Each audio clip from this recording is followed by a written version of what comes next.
त्रिनेत्रां भजे, दुर्गां त्रिनेत्रां भजे। श्रीजनी जगदम्बिकायै नमः, आधार शक्त्यै नमः। तो चलिए भैया, उपनयन संस्कार आप लोगों ने पढ़ लिया है, अध्ययन कर लिया है।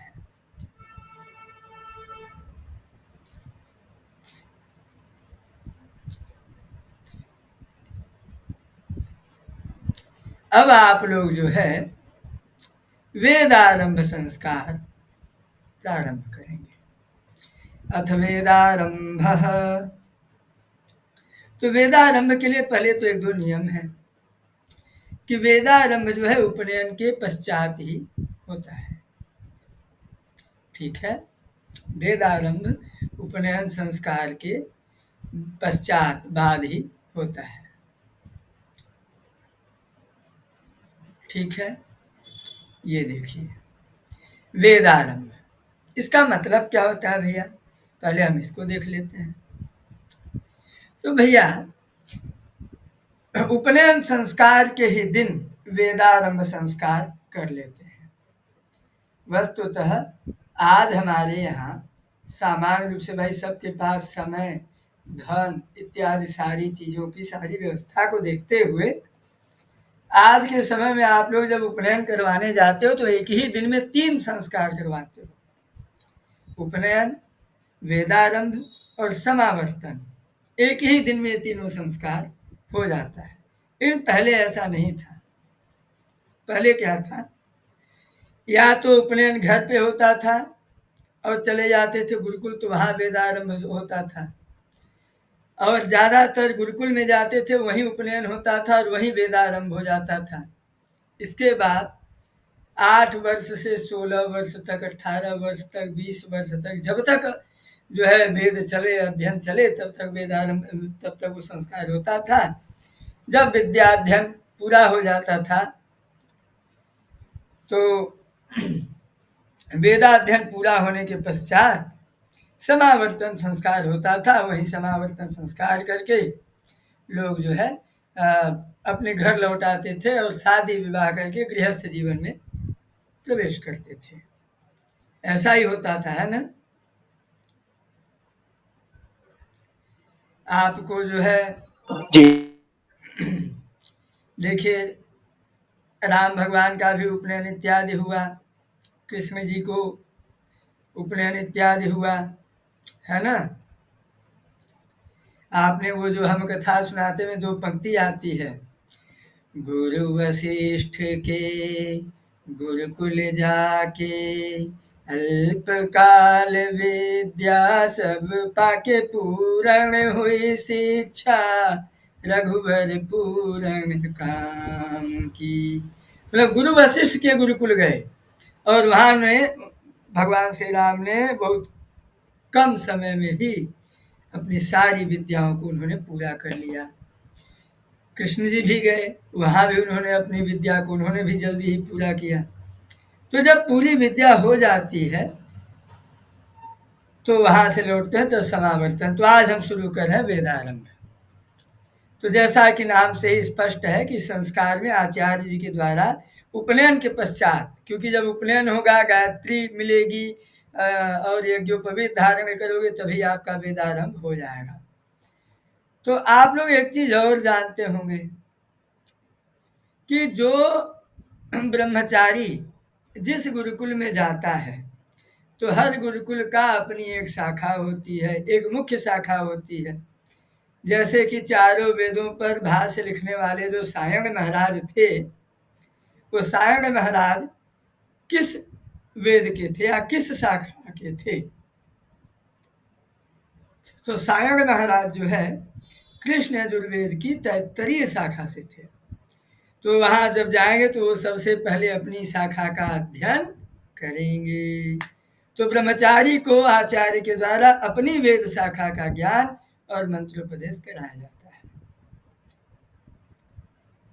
अब जैसे हम लोग, तो हम जो है हमारा प्रबल है 3, तृतीय प्रबल, और हमारा जो वेद है वो शुक्ल यजुर्वेद है, और हमारी जो संहिता है शाखा, तो हमारी शाखा माध्यन्दिन शाखा है।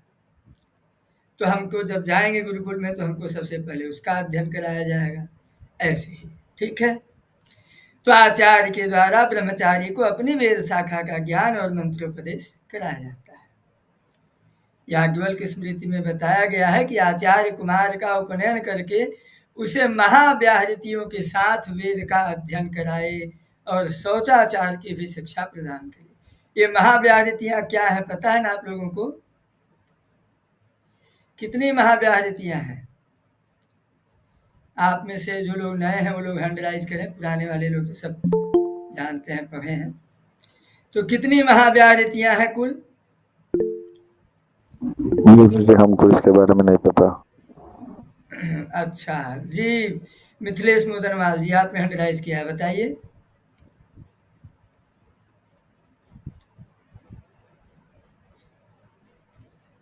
ठीक है, 7 व्याहृतियां हैं। कितनी व्याहृतियां हैं? बोलिए आप लोग। 7। हाँ, 7 व्याहृतियां हैं। कौन कौन सी? भूः, भुवः, स्वः, महः, जनः, तपः, सत्यम। ये 7 व्याहृतियां हैं। उसमें से भी 3 महाव्याहृतियां हैं।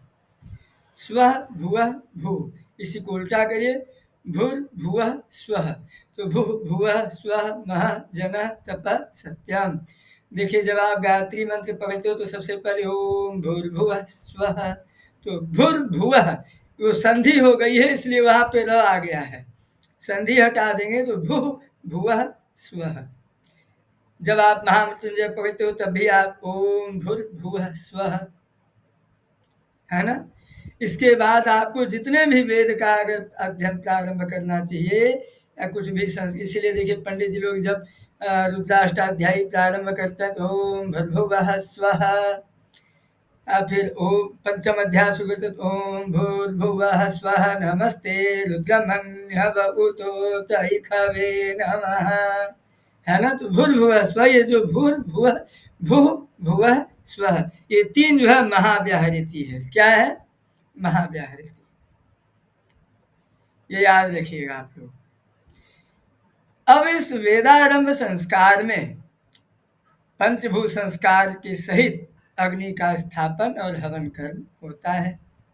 तो ब्रह्मचारी बटुक को चाहिए, बटुक बोलते हैं जिसका उपनयन हुआ हो ना, उपनयन होने वाले को ब्रह्मचारी को बटुक कहते हैं। तो बटुक को चाहिए कि वो प्रारंभ में गणेश आदि का पूजा करके, वाग देवी सरस्वती का पूजन करके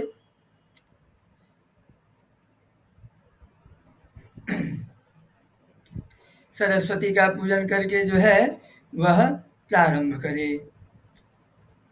गुरु का पूजन करके, उन्हें प्रणाम करके, वेद माता गायत्री का पाठ करने के बाद वेदों की शिक्षा प्राप्त करे।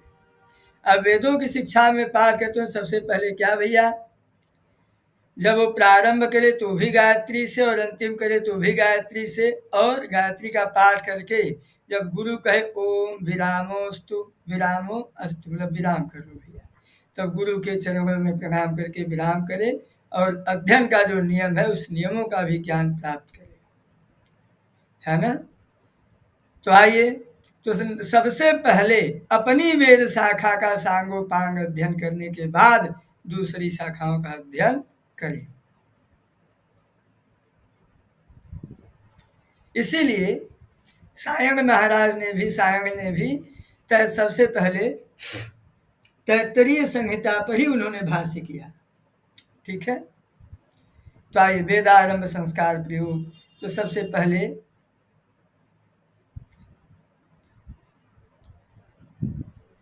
संकल्प करें। क्या संकल्प करें?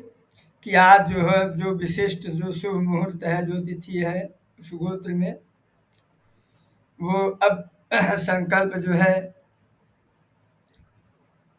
तो ये जो है आचार्य संकल्प ले रहा है। तो अपना नाम, अपना गोत्र बोल करके फिर बटुक का नाम, अस्य ब्रह्मचारिणः, अगर 2 हो तो अनयोः ब्रह्मचारिणोः, और दो से अधिक हो, बहुवचन में हो तो एषाम ब्रह्मचारिणाम। अब यज्ञाधिकार सिद्धि द्वारा क्या वेदारंभ कर लेंगे और उपनयन हो गया है तो क्या हुआ, वेदा मतलब कि यज्ञ का अधिकार प्राप्त हुआ। जब तक उपनयन नहीं होता है तब तक यज्ञ का अधिकार नहीं मिलता है और वेद का भी अधिकार नहीं मिलता है। तो यज्ञाधिकार सिद्धि द्वारा श्री परमेश्वर प्रीत्यर्थम वेदारंभमहं करिष्ये। अस्मिन् वेदारंभ कर्मणि पंचभू संस्कार पूर्वक 5 भू संस्कारों के सहित समुद्भव नाम अग्नि, समुद्भव नाम की अग्नि, अग्नि कुल 49 अग्नि भी पाई जाती है, 28 अग्नि भी पाई जाती है और 42 अग्नि भी पाई जाती है। तो जो मुख्य है मैं उनका जो है आप लोगों को सूची प्रदान कर दूंगा।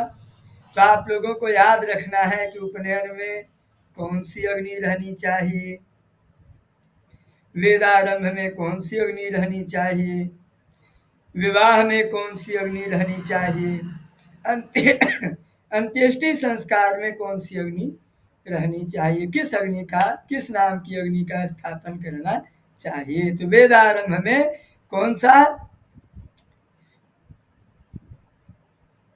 समुद्रभव। हाँ, समुद्भव नाम की अग्नि। अब इसके बाद वेदी निर्माण करे भैया, फिर वेदी का हवन वाला पूरी व्यवस्था करे, फिर यहाँ ब्रह्मा का वर्ण करे। ब्रह्मा किसको कहते हैं, ब्रह्मा का क्या मतलब है, क्या आप लोग बताएंगे क्या?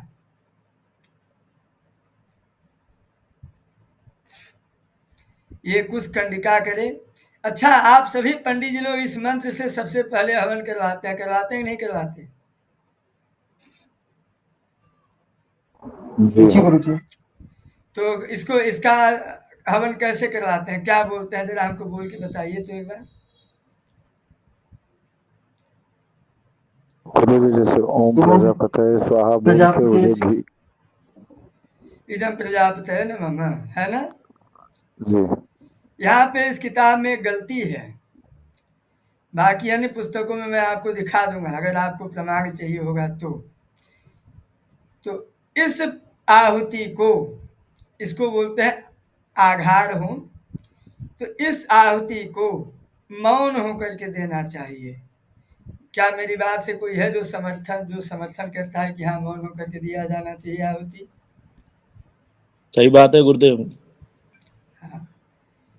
क्यों जी मौन होके, बिल्कुल सही। हाँ, क्यों मौन होके दिया जाना चाहिए? मैंने एक कहानी बताई थी। कहानी ये है कि वाणी और मन में एक बार झगड़ा हो गया। वाणी ने कहा कि देखो मैं बोलती हूँ, मन में जो कुछ आता है तो मैं बोलती हूँ, मेरे द्वारा ही अभिव्यक्ति होती है। जैसे हमको कुछ भी मन में है तो उसको मैं मुंह से ही तो बोलूँगा तो अभिव्यक्त होगा, लोगों को पता चलेगा। तो वाणी कहती है कि मैं ही तुम्हारी अभिव्यक्ति करती हूँ, इसलिए तुम मेरा अनुगमन करते हो, तुम हमसे श्रेष्ठ नहीं हो, मैं तुमसे श्रेष्ठ हूँ। तो मन कहता है नहीं, तुम मेरा अनुगमन करती हो, जो मेरे मन में आता है, जो मुझ में आता है, जो मैं चाहता हूँ तुम वही बोलती हो, जो मैं नहीं चाहूँगा तुम वो नहीं बोलोगी, इसलिए तुम मेरा अनुगमन करती हो, इसलिए मैं तुमसे श्रेष्ठ हूँ। तो ये दोनों गए प्रजापति के पास कि प्रजापति निष्कर्ष निर्णय करें कि कौन श्रेष्ठ है। तो प्रजापति ने मन का पक्ष लिया कि देखो भाई, मन ही है, मन जो चाहता है तुम वही बोलती हो, इसलिए मन जो है श्रेष्ठ है, वाणी मन का ही अनुगमन करती है। तो इससे जो है वाणी विद्या जो है क्रोधित हो गई और रुष्ट हो गई। तो वाणी का क्रोध से उनका गर्भ जो है गिर गया, इसीलिए उस समय को गलित गर्भा कहते हैं। वाणी को वहाँ पर क्या कहा गया, गलित गर्भा कहा गया। और उससे जो है, उस गर्भ से जो बच्चा पैदा हुआ, जो उत्पन्न हुआ, उस बच्चे का नाम हुआ अत्रि, जिनकी पत्नी थी महासती अनसुईया, जिनके 3 पुत्र थे, चंद्रमा, दत्तात्रेय और दुर्वासा।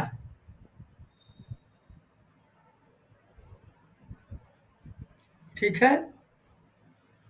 तब वाणी ने जो है श्राप दे दिया प्रजापति को कि तुमने गलत फैसला लिया, इसलिए मैं जो है तुम्हारी आहुति नहीं लेके जाऊंगी। तो इसलिए प्रजापति की आहुति वाणी लेके नहीं जाती है, इसीलिए प्रजापति की आहुति मन में मौन होकर के मानसिक देनी चाहिए। समझ गए बात भैया आप लोग? बाकी हवन की विधि आप लोग जानते ही हैं, जो नहीं जानते होंगे बाद में इकट्ठा बताएंगे, ठीक है? अब यहाँ पे जो है ओम इंद्राय नमः, जो बाकी आती है ओम इंद्राय नमः, वो तो बोल के दे सकते हैं? हाँ, वो सब बोल के देनी चाहिए। केवल ये प्रजापति की आहुति, प्रजापति की जितनी आहुतियाँ हैं उनको जो है बोल के, उनको मौन होकर के देना चाहिए। अब जैसे आपका दक्षिणा चढ़ाने का मंत्र क्या बोलते हो नीरज जी? दक्षिणा चढ़ाने का क्या मंत्र बोलते हो आप? हिरण्यगर्भः समवर्तिताग्रे भूतस्य जातः पतिरेकयासीत् स दाधार पृथिवीं द्यामुते मां कस्मै देवाय हविषा विधेम, है ना? यही मंत्र बोलते हो ना? जी गुरुजी। तो ये मंत्र प्रजापति का है। ये मंत्र किसका है? ऋग्वेद में प्रजापति सूक्त है 10वें मंडल में, वहीं से ये मंत्र लिया गया है। तो ये भी प्रजापति का। तो जब हम इस मंत्र से हवन करेंगे तो वहाँ भी जो है मौन होकर के देना चाहिए, ठीक है? चलिए, यहाँ पे ये हवन पूरा हो गया। इसके बाद वेद का पाठन।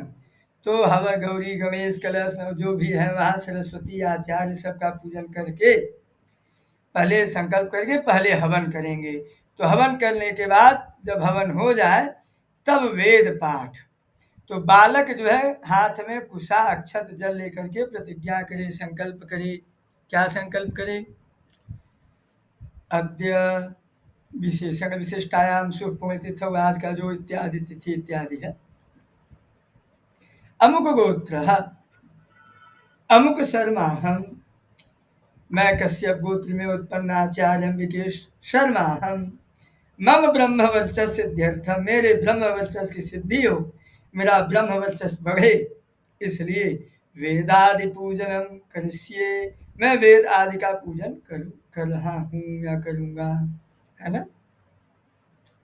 तो उसमें सबसे पहले पट्टी, मतलब लकड़ी की तख्ती पर 5 जगह अक्षत और सुपारी रख करके पहले पंचदेव की पूजा करें और 2-2 दाना अक्षत छोड़कर आवाहन करें, ठीक है?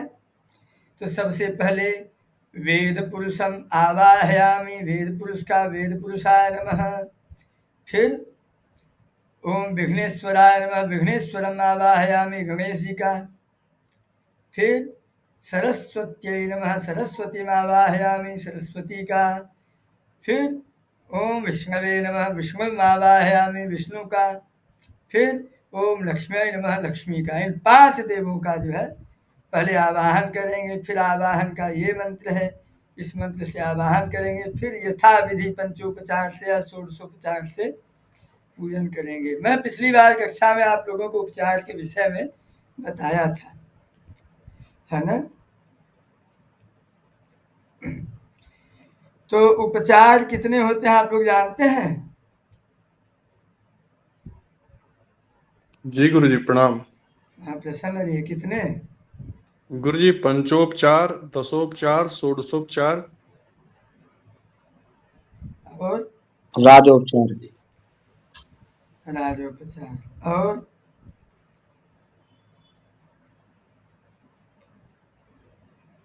हम्म,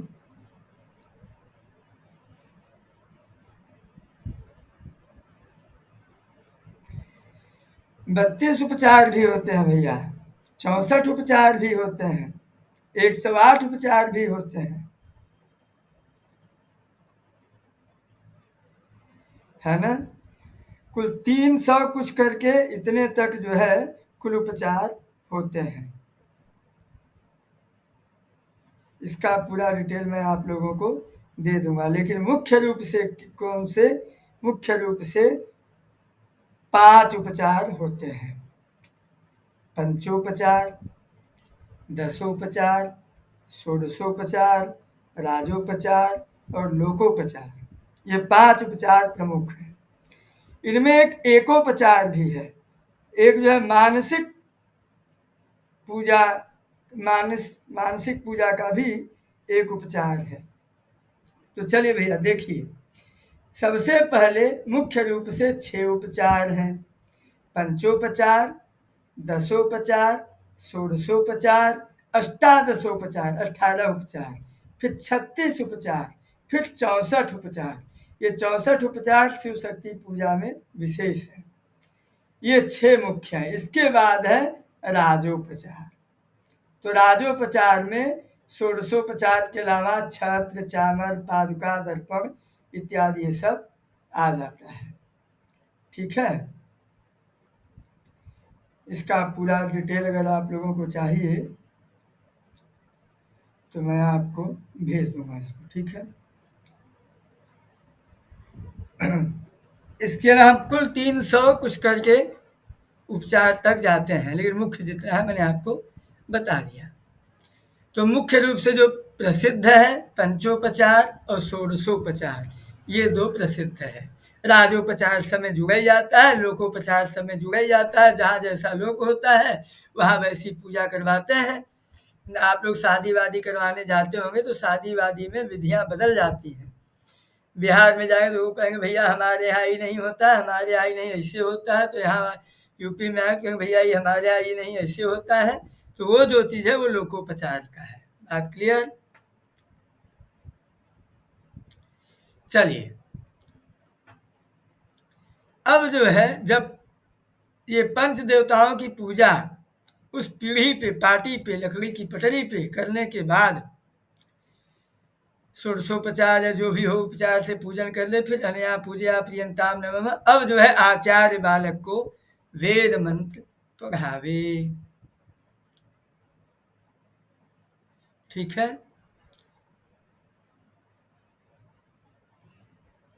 अच्छा,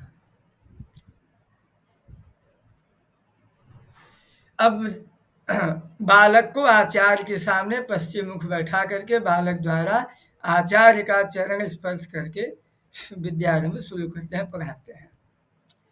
तो यहाँ से भैया पहले तो कुछ वेद मंत्रों का उच्चारण कर लेंगे।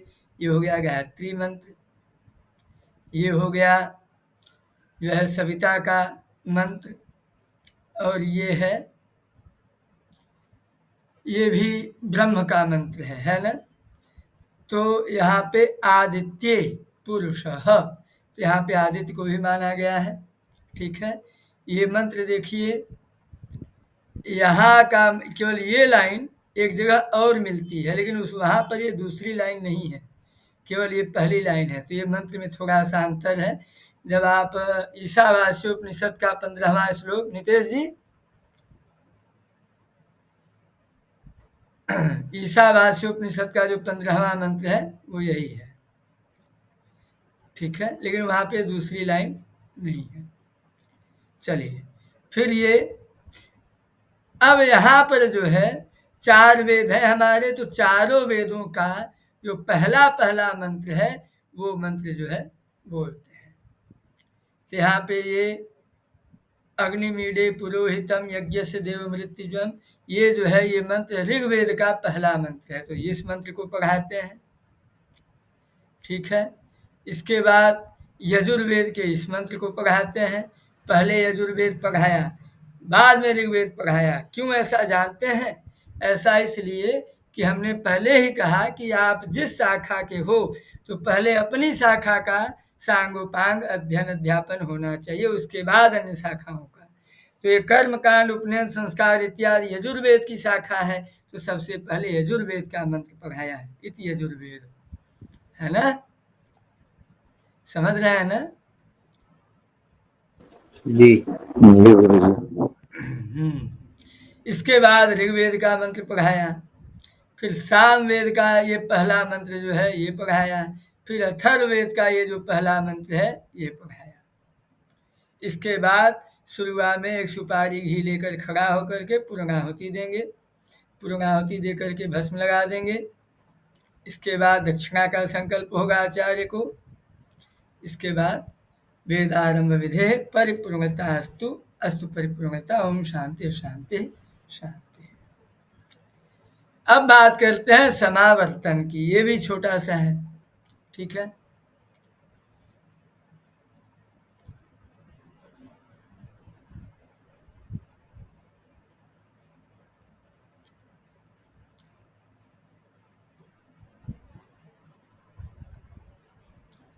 समावर्तन।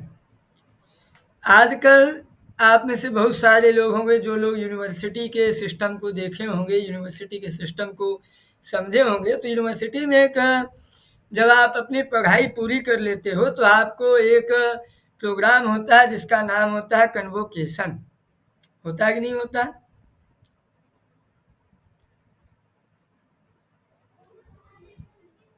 उसी को हिंदी में बोलते हैं दीक्षांत समारोह, बोलते हैं ना। जब दीक्षा के अंत में जब आपकी पढ़ाई लिखाई पूरी हो जाती है तब आपको दीक्षांत समारोह में बुला करके सर्ट उपाधि प्राप्त होती है।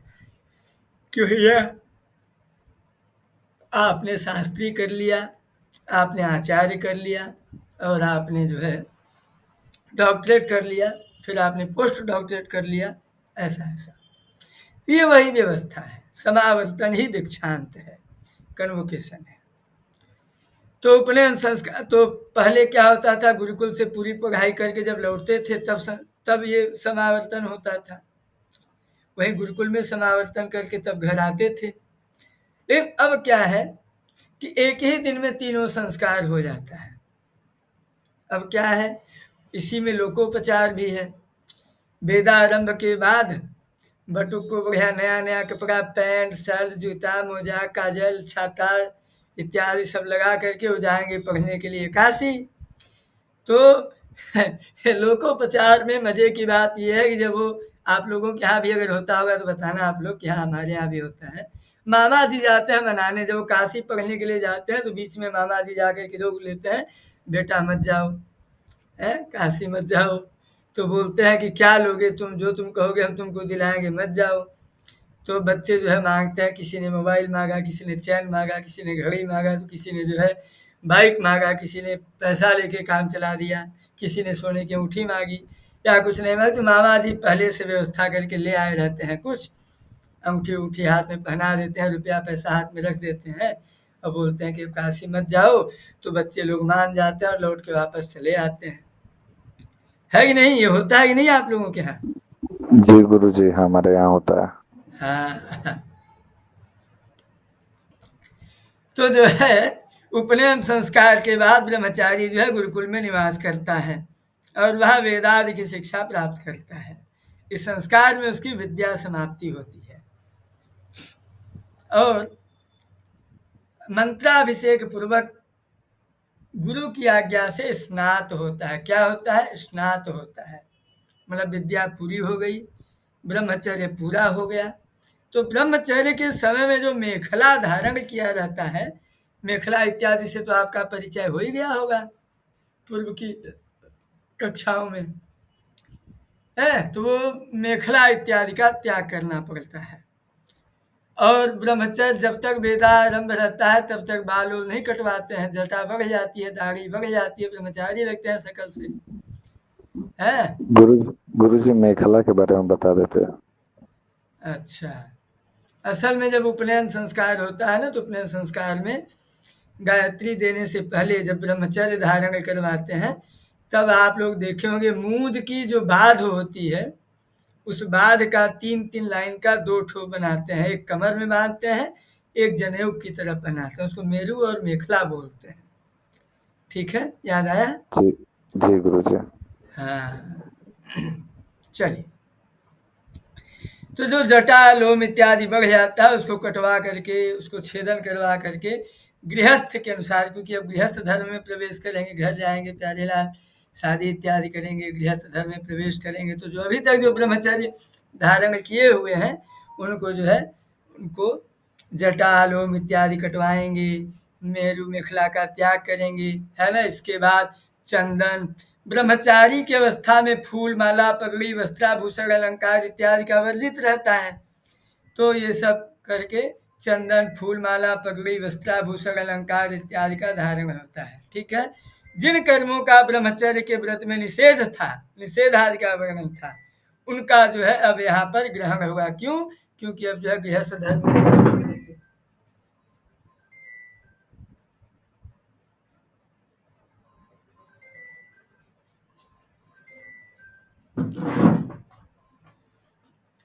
जैसे ब्रह्मचर्य अवस्था में शीशा देखना मना था, काजल लगाना, सुरमा लगाना मना था, छाता लगाना मना था, जूता पहनना मना था। अगर ये सब कहा होते भी थे तो आचार्य की देखरेख में होता था, फिर आचार्य को दक्षिणा। तो अब इन सब का जो है आचार्य को दक्षिणा दे करके पूरा करके समावर्तन करके अपने घर में आगमन होता है और ये सारी चीजें प्रारंभ हो जाती है। समावर्तन का सामान्य अर्थ है गुरुकुल से शिक्षा ग्रहण करके अपने घर वापस आना। यह शिक्षा प्राप्ति का दीक्षांत संस्कार है। इस संस्कार में ब्रह्मचर्य आश्रम विद्याध्ययन की पूर्णता होती है। फिर विवाह के बाद गृहस्थ आश्रम प्रवेश की अधिकार सिद्धि होती है। हाँ, एक बात मुझे याद आ गई, पूछ लूं आपसे? जी जी गुरु। हाँ, तो प्रश्न ये है, यहाँ पे छाता और जूता आया। छाता और जूता कब बना, कैसे बना, इसकी शुरुआत कैसे हुई, सबसे पहली बार इसका प्रयोग किसने किया, आपको पता है ये बात? और इसका महत्व क्या है, इसके दान देने का क्या महत्व है? नहीं गुरुजी। सबसे पहले छाता और जूता बनाया था सूर्य भगवान ने। किसके लिए? जमदग्नि ऋषि के लिए। जमदग्नि ऋषि जो परशुराम जी के पिताजी हैं, तो जमदग्नि ऋषि एक बार खेल खेल रहे थे अपनी पत्नी के साथ। उनकी पत्नी का नाम था रेणुका। तो वो जमदग्नि ऋषि जो है धनुष से बाण मारते थे और रेणुका जो है बाण को उठा करके ले आती थी, फिर से देती थी, वो फिर से मारते थे, दूर जाके गिरता था और फिर से बाण ले आती थी, फिर से मारते थे। ऐसे ही क्रीड़ा चल रही थी, खेल चल रहा था। लेकिन दोपहरी का समय था, मध्याह्न का सूर्य था, एकदम तेज तप रहा था, तो उनका सिर भी तप रहा था और जो है पैर जल रहे थे रेणुका के। तो रेणुका ने कहा कि भगवान हमारे पैर जल रहे हैं, हम जो है बाण लेने नहीं जाएंगे। तो जमदग्नि जी ने कहा कि हे सूर्य देवता, आप जो है अपना तेज कम करो, अपना धूप, अपना प्रकाश जो है कम करो, मेरी पत्नी का पैर जल रहा है। तो सूर्य भगवान ने नहीं माना, वो कैसे कम करें भाई अपना। तो जो है तुरंत क्रोधित हो गए और सूर्य को ही बाण मारने के लिए तैयार हो गए। तो जब सूर्य भगवान ने देखा तो तुरंत सूर्य भगवान उनके सामने प्रकट हुए और उन्होंने एक छाता और एक जूता का निर्माण किया और उनको छाता दिया कि भगवान आपका पैर जल रहा है तो ये जूता पहनिए, सिर पे धूप लग रही है अधिक तो ये छाता लगाइए और जो है हमको क्षमा करिए। सृष्टि का नियम है, सृष्टि का विधान है। तो सबसे पहले जमदग्नि ऋषि को छाता और जूते का दान भगवान सूर्य ने किया था। तो इससे छाता और जूता दान देने से काला चीज है, इसलिए शनि में भी दान दिया जाता है, राहु में भी दान दिया जाता है और इसके दान देने से बहुत आराम मिलता है। और आवश्यकता पड़ने पे सूर्य का भी दान दिया जाता है और भी आवश्यकता पड़ने के पिंड दान में महापात्र को भी ये दान दिया जाता है। और अपने मेहमानों को भी, जब कोई मेहमान आपके मांगलिक कार्य में घर पे आते हैं तो वहाँ भी जूता और छाता दान दिया जाता है।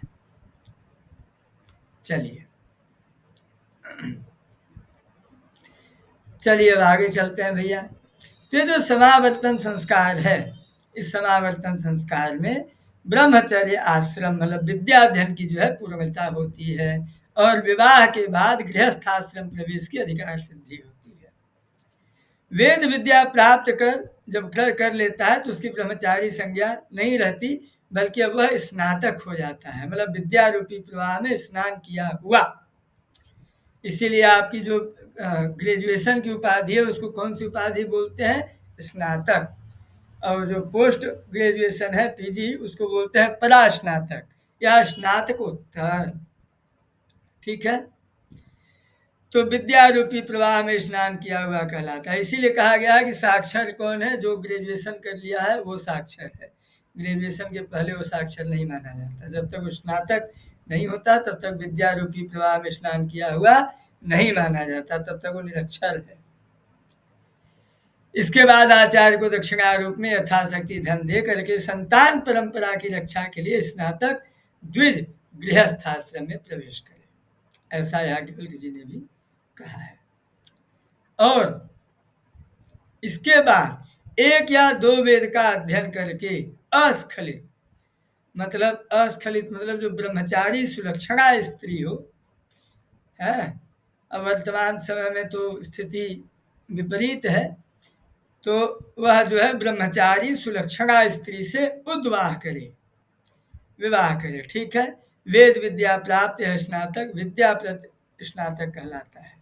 वह चूंकि वेद आदि के अध्ययन एवं स्वाध्याय से महान ब्रह्म तेज से संपन्न होता है ना। जब वो लौट के आता है तो उसकी पूजा भी होती है, क्योंकि ब्रह्मचारी है, अध्ययन करके आया है। गुरु के द्वारा स्नातक के लिए कुछ उपदेश भी दिया जाता है। क्या उपदेश देता है? आस्वलायन स्मृति में कहा गया है, जब गुरु की आज्ञा से मंगलमय कलशों से उसको स्नान कराया जाता है। तो आप लोगों ने देखा होगा अपने घर में कि जब बटुक का पहले आधा बाल छिलवाते हैं, आधा छोड़ देते हैं, फिर जब विद्यारंभ पूरा हो जाता है, वेदारंभ, तो वेदारंभ के बाद समावर्तन के समय जो है कलश रहता है। बुआ लोग जो है कलश से स्नान करवाती हैं, कई स्त्रियां, बुआ जी, मौसी जी, सब लोग मिल करके बच्चे को स्नान करवाती हैं, फिर नए नए कपड़े पहनाती हैं, फिर काजल लगाती हैं, क्रीम पाउडर लगाती हैं, है ना। ये ऐसा होता है कि नहीं होता है? जी गुरुदेव। हाँ, तो वो यही है कि गुरु की आज्ञा से मंगलमय कलशों से मंत्र के द्वारा पूत जल से स्नान, पूत मतलब मंत्रों के द्वारा अभिमंत्रित, मंत्रों के द्वारा जल से स्नान संपन्न करके नवीन वस्त्र आभूषणों को धारण करके गुरु के चरणों के समीप बैठता है। तब गुरु उसे बताता है कि आगे जीवन कैसे जीना है। तो गुरु उसे शिक्षा प्रदान करते हैं। क्या शिक्षा प्रदान करते हैं? जब तक विद्याध्ययन पर्यंत कर रहा था वो विद्यार्थी, तब तक गुरु के पास रहता हुआ ब्रह्मचर्य पूर्वक समदम का पालन कर रहा था और अग्नि की उपासना करता है, गुरु की सेवा में तत्पर रहता है। लेकिन जब उसे घर लौटना रहता है तो पहले उपनयन संस्कार में भी गुरु शिक्षा देता है। तो उपनयन संस्कार में जो शिक्षा देता है वो शिक्षा केवल ब्रह्मचर्य तक के लिए ही है। जब तक वो ब्रह्मचर्य आश्रम में है, जब तक विद्याध्ययन कर रहा है, वो नियम तभी तक है। लेकिन जब वो घर आने लगता है, समावर्तन होने लगता है, तो समावर्तन में उसे दूसरा उपदेश देता है कि अब गृहस्थ जीवन का नियम क्या है, कैसे गृहस्थ जीवन को जिया जाए। तो उसे नए परिवेश के लिए गुरु उसे शिक्षा देता है। क्यों? क्योंकि घर के वातावरण में माता पिता के प्रेम से कहीं वह नियमों के पालन में च्युत न हो जाए, गिर न जाए, समदम आदि का उसका आचरण शिथिल न हो जाए, इसीलिए गुरु उसे शिक्षा प्रदान करते हैं और कहते हैं कि तुम सावधान होकर यम नियमों का दृढ़ता से पालन करो। तो सबसे पहले क्या? यम और नियम। यम क्या है भैया? यम क्या है बताइए आप लोग।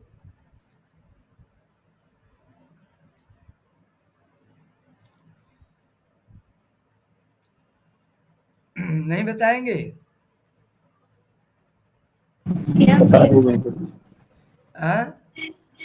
देवता यम देवता। जय हो देवी जी। नहीं गुरुजी, अभी ध्यान में नहीं हो। मानस में जब पढ़े थे समयम श्री मुखनाना तो याद था, अभी भूल गया। अच्छा, कोई बात नहीं, बहुत सुंदर। तो सबसे पहले यम की बात करें, योग में अष्टांग योग है, तो योग के 8 अंगों में सबसे पहला अंग है यम और दूसरा अंग है नियम। जब तक आप यम नियम नहीं करोगे तब तक आप पूजा पाठ नहीं हो पाएगा अच्छे से। यम जो है शरीर की शुद्धि के लिए है और नियम जो है आप अपने जीवन में नियमता स्थिरता के साथ बने रहें, इसलिए नियम है। तो इन दोनों नियमों का पालन करना अत्यंत आवश्यक होता है, सभी ब्रह्मचारी के लिए भी और सभी गृहस्थ के लिए भी। तो यम है 5 यम कौन कौन से हैं भैया? अहिंसा, सत्य, अहिंसा मतलब समझ रहे हैं आप, सत्य मतलब भी समझ रहे हैं, अस्तेय मतलब चोरी ना करना, ये हो गया। फिर ब्रह्मचर्य, तो जो है ब्रह्मचर्य प्रतिष्ठायाम वीर्य लाभ, ब्रह्मचर्य के प्रतिष्ठित हो जाने पर वीर्य मतलब सामर्थ्य, तेज, पराक्रम का लाभ होता है। ब्रह्मचर्य का 2 अर्थ है, चेतना को ब्रह्म के ज्ञान में स्थिर करना भी ब्रह्मचर्य है और दूसरा जो है सभी इंद्रिय जनित सुखों में संयम बरतना। और पांचवा है अपरिग्रह। अपरिग्रह मतलब होता है कि जैसे इंसान के अंदर हवस होता है ना, मेरे पास कितना रुपया आ जाए, कितना पैसा आ जाए, कितने कपड़े हो जाएं, कितनी साड़ियां हो जाएं, हमारे पास कितने कपड़े इत्यादि हो जाएं, है? तो वो चीज़ नहीं होना चाहिए। अपरिग्रह मतलब आवश्यकता से अधिक जो है संचय नहीं करना चाहिए और दूसरों की वस्तुओं की इच्छा नहीं करनी चाहिए। ये हो गया यम। अहिंसा, सत्य, अस्तेय, ब्रह्मचर्य और अपरिग्रह, ये 5 यम हैं। तो इन पांचों से आप इस समाज में जीवन जीने के लायक होंगे। आप अहिंसा नहीं करेंगे तो आपका किसी झगड़ा नहीं होगा, अहिंसा करेंगे तो सत्य पर रहेंगे तो सब आपका सम्मान करेंगे, और आपको कोई भी जब आप कर्म करेंगे तो आपको उसका उत्तम फल मिलेगा। आजकल पूजा पाठ मंत्रों का फल क्यों नहीं मिलता है? क्योंकि हम लोग सत्य का पालन नहीं करते। वस्तुतः सत्य का जब तक आप यम और नियम का पालन के बिना कोई अनुष्ठान करोगे तो उसका पूरा फल नहीं मिलता है। चोरी नहीं करोगे तो आपको कहीं बेइज्जती नहीं होगा, अपमान नहीं होगा, सब आपको सम्मान की दृष्टि देखेंगे। ब्रह्मचर्य का पालन करेंगे तो आप पराक्रमी होंगे, ताकतवर होंगे, बुद्धिमान होंगे। चोरी और ज़्यादा लालच नहीं करेंगे, बहुत ज़्यादा इकट्ठा नहीं करेंगे तो आप संतोषी रहेंगे। तो ये समाज में जीने के लिए यम का पालन कहा गया। दूसरा है नियम। तो नियम क्या है? शौच, संतोष, तपः, स्वाध्याय, ईश्वर प्रणिधानानि नियमाः, ये नियम है। शौच, तो शौच मतलब क्या होता है? शरीर और मन की शुद्धि। शरीर की भी शुद्धि, तो मतलब फ्रेश हुए और इसके बाद स्नान किए, इसके बाद ध्यान किए, तो इससे और जब स्नान कर लेंगे तो मन को भी लगेगा अरे हम नहाए हुए हैं, बड़े शुद्ध हैं, साफ वस्त्र पहनेंगे। तो शौच। संतोष, संतोष जब आपके अंदर संतुष्टि होगी तभी आप प्रसन्न रहेंगे, नहीं तो आप प्रसन्न नहीं रहेंगे। तप, स्वयं से ही अनुशासित रहना, आपको कब कितने बजे क्या करना है आप अनुशासित रहिए। स्वाध्याय, आत्मचिंतन करना, सुबह सुबह वेद पाठ करना, सुबह सुबह स्तोत्र पाठ, भगवान का पाठ, भगवान का चिंतन करना, आत्मचिंतन करना, अपना चिंतन करना। फिर ईश्वर प्रणिधान, ईश्वर के प्रति पूर्ण समर्पण, पूर्ण श्रद्धा होनी चाहिए। तो ये 5 नियम है। यम है समाज में जीने के लिए और नियम है खुद में जीने के लिए। बात समझ आई भैया? जी गुरुदेव। तो यम नियमों का दृढ़ता से पालन करते हुए कामवाद, कामाचार और काम भक्षण से सदा बचते रहना चाहिए। अभी अजय जी है कि नहीं?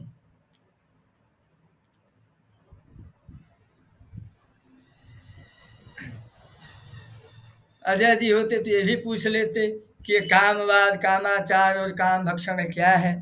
तो वस्तुतः जब आप मनुस्मृति पढ़ेंगे तो मनुस्मृति में 2 प्रकार के दोष हैं, एक है कामज और एक है क्रोधज, है? कामज और क्रोधज। तो काम से जो उत्पन्न जो दोष या जो विकार, जो अपराध, जो प्रवृत्तियां होती हैं, तो कामवाद, कामाचार, काम भक्षण, ये सब उसी में आता है। ठीक है? काम मतलब होता है कामना, जो आप इच्छा करें, जो आप लालच करें, है ना, ऐसा। इसके बाद नृत्य गीत आदि में अभिरुचि न रखना। वस्तुतः ये पुरुषों का काम नहीं था, ये स्त्रियों का काम था, इसलिए पुरुषों को ये चीज़ों के लिए मना किया गया। इसलिए आपके जो पहले के फिल्म स्टार भी थे तो उनके पिताजी इत्यादि सब नाराज हो जाते थे। पहले फिल्म स्टार बनना इत्यादि सबको अच्छी बात नहीं मानी जाती थी। इसके बाद सभी के साथ मित्रतापूर्ण व्यवहार रखना इत्यादि। विवाह हो जाने तक इन सभी नियमों का पालन करते रहना, और फिर जब विवाह हो जाएगा तो फिर नियम कुछ बदल जाएंगे।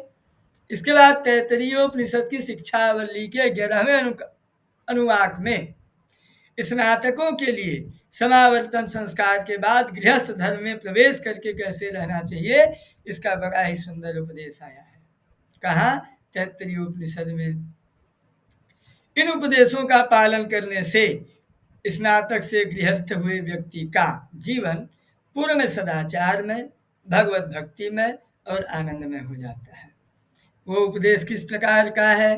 सत्यम वद, सत्य बोलो, धर्मम चर, धर्म पर चलो, स्वाध्यायान माँ प्रमदः, स्वाध्याय में आलस्य मत करो, आचार्याय प्रियम धनम आहृत्य प्रजातंतुम माँ व्यवच्छेत्सिहि।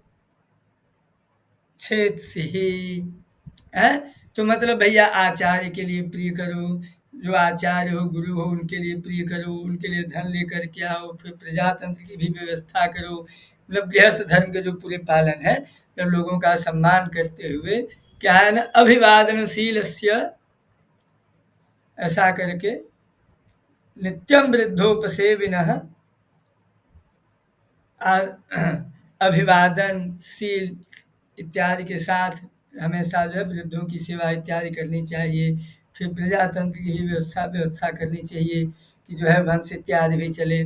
सत्यान्न प्रमदितव्यम, सत्य से प्रमाद बिल्कुल भी मत करो। धर्मात् न प्रमदितव्यम, धर्म से भी बिल्कुल प्रमाद मत करो। कुशलात् न प्रमदितव्यम, कुशलात्, कुशल इत्यादि में सुख प्राप्ति, प्रशंसा प्राप्ति, किसी भी विद्या में दक्ष होना, निपुण होना, किसी भी कला में निपुण होना इत्यादि इन चीज़ों से प्रमाद नहीं करो। भूत्यै न प्रमदितव्यम, स्वाध्याय प्रवचनाभ्याम न प्रमदितव्यम, देव पितृकार्याभ्याम न प्रमदितव्यम, मतलब इन सभी से किसी से भी आप जो है प्रमाद मतलब आलस मत करो। जो स्वाध्याय इत्यादि है, देव पितरों का जो कार्य है इत्यादि, किसी भी चीज़ों से आप प्रमाद नहीं करो। बिना प्रमाद किए आप जो है सदा सत्य भाषण करो, झूठ का आश्रय मत लो, वर्ण आश्रम के अनुकूल शास्त्र सम्मत धर्म का अनुष्ठान करो। स्वाध्याय से और वेदों के अभ्यास से, संध्या वंदन गायत्री जब भगवत नाम गुण कीर्तन नित्य कर्म में कभी भी प्रमाद नहीं करो। और न तो उन्हें कभी अनादर पूर्वक, मतलब किसी को भी जैसे मन नहीं है बेइज्जती से, कभी कभी क्या होता है, मैं देखा हूँ कि घर में जो है पति पत्नी में झगड़ा हो गया सुबह सुबह, तो बोले हम पूजा नहीं करेंगे, तो उन्होंने कहा कि हम भी नहीं करेंगे। फिर बाद में फिर मैं जवाब, लेकिन भगवान की पूजा तो होनी ज़रूरी है, तो पति देव ने फिर मजबूरी में जा करके बिना मन की पूजा कर लिया। तो भैया मतलब उनका अनादर पूर्वक पूजा इत्यादि नहीं करो, कहने का मतलब ये। और न ही आलस्य के बस उनका त्याग करो, ठीक है। गुरु के लिए दक्षिणा के रूप में उनकी रुचि के अनुरूप धन लाकर प्रेम पूर्वक दो। पिता फिर उनकी आज्ञा से गृहस्थ आश्रम में प्रवेश करके अपने धर्म का पालन करते हुए संतान परंपरा को सुरक्षित रखो, उसका लोप नहीं करो, कर्म का लोप नहीं होना चाहिए है। इसके बाद शास्त्र विधि के अनुसार विवाहित धर्म पत्नी के साथ ऋतु काल में नियमित सहवास करके संतानोत्पत्ति का कार्य अनासक्ति पूर्वक, मतलब उस कार्य में आपको आसक्ति नहीं हो कि आदत लग जाए, आसक्ति हो जाना, अनासक्ति पूर्वक करना चाहिए। तुमको कभी भी सत्य से नहीं चूकना चाहिए। हंसी दिल्लगी या व्यर्थ की बातों में वाणी की शक्ति को नष्ट नहीं करना चाहिए। परिहास के याद के बहाने भी झूठ नहीं बोलना चाहिए। इसलिए राम जी ने कभी झूठ नहीं बोला, है ना। राम जी ने कभी झूठ नहीं बोला। कुछ लोग आरोप लगाते हैं कि राम जी ने झूठ बोला है, राम जी ने झूठ क्या कहा, सीतहि चितहि कही प्रभु आता, अहै कुंवर मोर लघुराता। जब शूर्पणखा आती है अपनी सुंदरी का वेश बना के राम जी से विवाह करने के लिए, तो राम जी कहते हैं कि सीता जी को की ओर देख करके और उसको सीता जी को दिखा करके कि ये देखो मेरी पत्नी तो मेरे बगल में मेरे पास बैठी हुई है, मैं विवाहित हूँ, वो हमारा भाई जो है वो कुमार है। तो वस्तुतः जब कभी झूठ बोलना पड़ जाए तो ऐसा झूठ बोलो कि वो झूठ भी ना हो, सही भी ना हो, मतलब कि झूठ भी ना हो और सही तो हो ही। अब जैसे महाभारत के युद्ध में द्रोणाचार्य एकदम विकराल स्थिति में थे, तो वहाँ पे एक झूठ बोला गया, लेकिन ऐसा झूठ बोला गया जो झूठ नहीं था। अश्वत्थामा मारा गया, अश्वत्थामा मारा गया, अश्वत्थामा मारा गया, तो ये बात झूठ फैलाई गई। तो युधिष्ठिर से द्रोणाचार्य ने, क्योंकि युधिष्ठिर हमेशा सत्य बोलते थे, द्रोणाचार्य ने युधिष्ठिर से पूछा, युधिष्ठिर क्या मैं जो सुन रहा हूँ वो सही है? तो युधिष्ठिर ने कहते हैं, पहले तो चुप रहते हैं, फिर अपनी नज़र नीचे करके, क्योंकि वो जानते हैं झूठ बोल रहे हैं, वो जान रहे हैं कि मैं झूठ बोल रहा हूँ। क्यों झूठ बोल रहा हूँ? कि जिस अश्वत्थामा को द्रोणाचार्य पूछ रहे हैं, क्या मैं उस अश्वत्थामा को उत्तर दे रहा हूँ? तो युधिष्ठिर उत्तर देते हैं कि हाँ गुरुदेव सही है, मतलब अश्वत्थामा मारा गया। तो वास्तव में अश्वत्थामा मारा गया था, लेकिन अश्वत्थामा नाम का व्यक्ति नहीं मारा गया था, अश्वत्थामा नाम का हाथी मारा गया था। तो युधिष्ठिर अपने मन में कि मैं अश्वत्थामा हाथी मारा गया, तो बिल्कुल ये बात सही है। अब लेकिन वो द्रोणाचार्य ने समझा कि अश्वत्थामा उनका पुत्र मारा गया है ना, तो ऐसे ही वहां भी अहै कुमार, ये जो मेरा भाई लक्ष्मण है ये कुमार है। तो वाकई में राजकुमारों को कुमार, जब तक वो राजा नहीं बन जाते थे तब तक उनको कुमार कहा जाता था। तो वहां भी झूठ भी नहीं हुआ और सही भी नहीं हुआ। ये दोनों बातें समझ गए बात आप लोग? जी गुरुजी। बहुत बढ़िया, आप लोग बहुत समझदार हो। तो जो है अब तो कि और धर्म पालन में भी भूल नहीं करना चाहिए, कोई बहाना बना के आलस्यवश कभी भी धर्म की अवहेलना नहीं करनी चाहिए। और लौकिक और शास्त्रीय जितने भी कर्तव्य रूप से प्राप्त शुभ कर्म है उनका कभी त्याग या उनकी उपेक्षा नहीं करनी चाहिए, बल्कि यथायोग्य उनका अनुष्ठान करते रहना चाहिए। धन संपत्ति को बढ़ाने वाले जो साधन है, जो अनुष्ठान है, उनको भी करना चाहिए, और आपके वर्णाश्रमानुकूल जो चेष्टा है उनको करना चाहिए। और पढ़ने और पढ़ाने का जो मुख्य नियम है, कभी भी उसका अवहेलना या आलस्य पूर्वक त्याग नहीं करना चाहिए। इसी प्रकार से जो अग्निहोत्र है, डेली हवन करना है, और जो देव कार्य है, 5 महायज्ञ है, मैंने आप लोगों को बताया होगा, और नहीं बताया होगा तो बता दूंगा। 5 महायज्ञ गृहस्थों को प्रतिदिन करना चाहिए। तो उन 5 महायज्ञ में कोई भी मतलब आलस्य, प्रमाद इत्यादि नहीं करना चाहिए।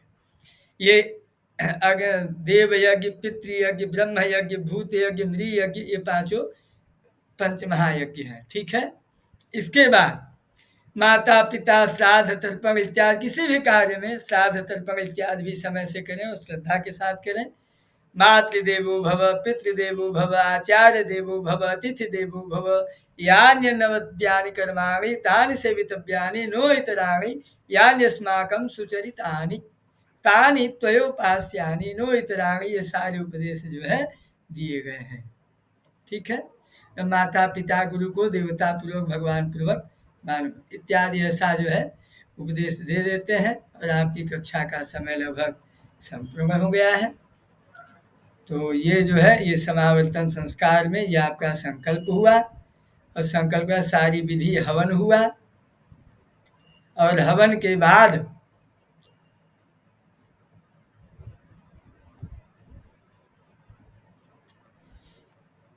उपनयन में अग्नि को तापने का भी विधान है और न्यास का भी विधान है। ये विधान देखिए यहाँ पर है, तो ये विधान आप लोगों को मैं कल बता दूंगा, ठीक है। आज हम लोगों ने विधि को पहले समझ लिया, अब विधि कैसे करते हैं कल हम लोग उसको देख लेंगे, ठीक है। किसी को कोई प्रश्न, कोई समस्या तो नहीं? गुरुजी आज के क्लास से तो कोई प्रश्न नहीं है, एक बाहर से प्रश्न पूछ लें। बाहर से पूछिए, अगर उत्तम होगा।